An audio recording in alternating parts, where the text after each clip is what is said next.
Bonjour à tous et bienvenue dans un nouvel épisode d'Habitat Presto. C'est un podcast de travaux, décoration et jardinage dans lequel j'invite un professionnel ou un particulier ayant réalisé un projet spécialement inspirant.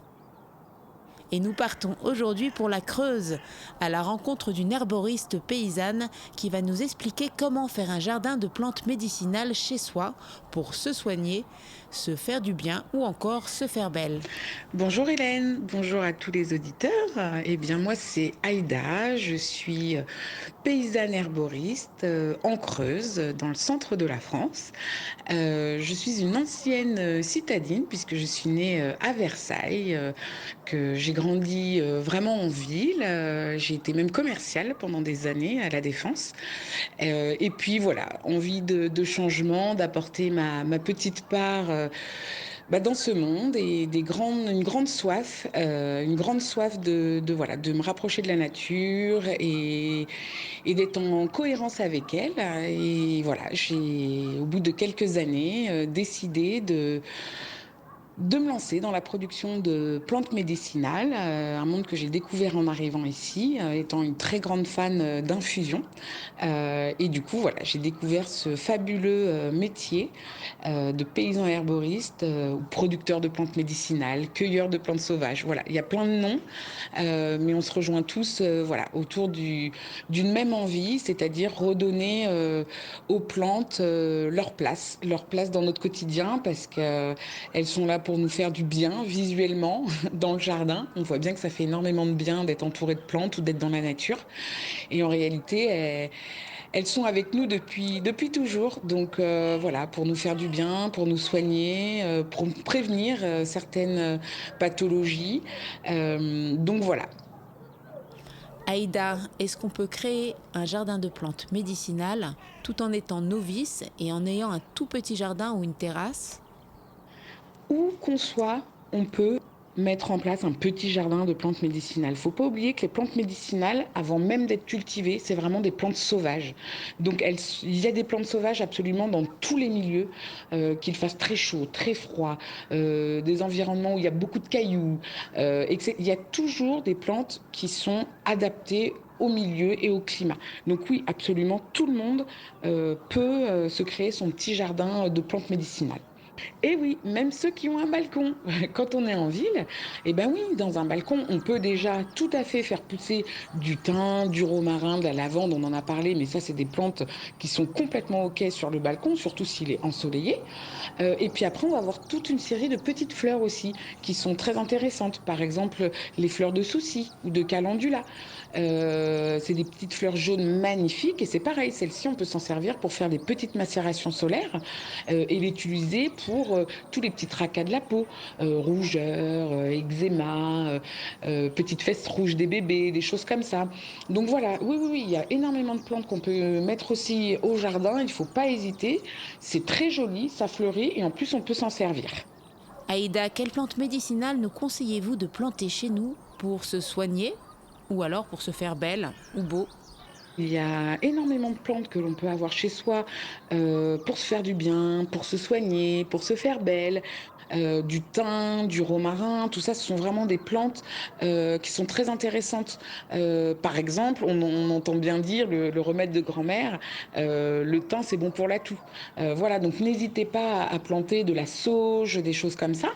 Et puis, il y a toute la partie plantes sauvages. Donc, l'ortie, on connaît bien l'ortie, on la désherbe à tout va. Mais en réalité, déjà, c'est une excellente plante pour le jardin. Et en plus de ça, c'est vraiment, par exemple, parce qu'elle est multi-usage, cette magnifique plante, par exemple, c'est la plante reminéralisante par excellence.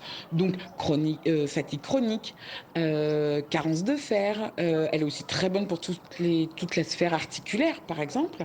Voilà, en infusion ou même à manger, hein. Les plantes sauvages sont souvent comestibles. Donc, on connaît bien la soupe à l'ortie de mamie, par exemple. Et ben voilà, c'est une autre manière de consommer les plantes et aussi de donner cette information à notre corps que voilà, on a envie de leur faire du bien en apportant voilà, des plantes médicinales. Et puis, une autre petite recette pour se faire belle, très très facile, avec les fleurs de pâquerette. Il suffit de faire une macération solaire de récupérer les propriétés des plantes dans la macération. Et ensuite, ça nous sert de crème de jour et ça raffermit la peau, ça limite l'apparition des rides. Voilà, c'est un peu un élixir de jeunesse. L'été est là, les canicules sont de plus en plus fréquentes. Auriez-vous un conseil à donner à nos auditeurs pour pallier à la sécheresse avec des méthodes de jardinage naturel? Effectivement, on a des étés de plus en plus chauds, hein. Moi, je vois là, par exemple, en Creuse, c'est déjà le cas, hein. On est déjà en sécheresse. Je vous invite vraiment à planter des plantes qui demandent peu d'eau. Donc, ça va être les plantes méditerranéennes, principalement lavande, thym, romarin, sauge. En plus, l'avantage, c'est que vous les plantez une fois et après, elles sont là tout le temps. On peut en cueillir quasiment toute l'année dessus et elles demandent très peu d'eau. Donc c'est vraiment des plantes à avoir au jardin. En plus, elles fleurissent, c'est vraiment joli. Il y a énormément d'abeilles qui viennent dessus aussi. Et puis je vous invite aussi, pour ceux qui peuvent le faire, c'est de pailler. De pailler, donc c'est de pailler un petit peu vos surfaces de culture, parce que s'il va y avoir deux impacts très importants. Il y en a beaucoup plus, mais vraiment ces deux sont très importants. C'est que un, bah déjà ça va garder l'humidité, donc bah, on pourra passer plusieurs jours sans arroser parce que ça fait comme une petite couverture, donc ça garde l'humidité. Et puis en même temps, en se désagrégeant, eh bien en fait, la paille ou le foin va apporter tout plein de nutriments à la terre. Donc en plus, on a un sol qui est vraiment vivant. On a plein de vers de terre dedans qui se nourrissent, etc. Donc on a vraiment quelque chose vraiment de parfait. Donc oui, des plantes méditerranéennes qui demandent peu d'eau et puis de pailler. Pailler, c'est une super bonne idée aussi. Alors, Aïda, une dernière question. Que conseilleriez-vous à nos auditeurs pour ne pas avoir trop chaud en jardinant cet été? Des infusions quand il fait très chaud, c'est une excellente idée parce qu'en fait, boire de l'eau fraîche quand il fait chaud, en réalité, notre corps se refroidit, donc il ne cherche qu'à se réchauffer.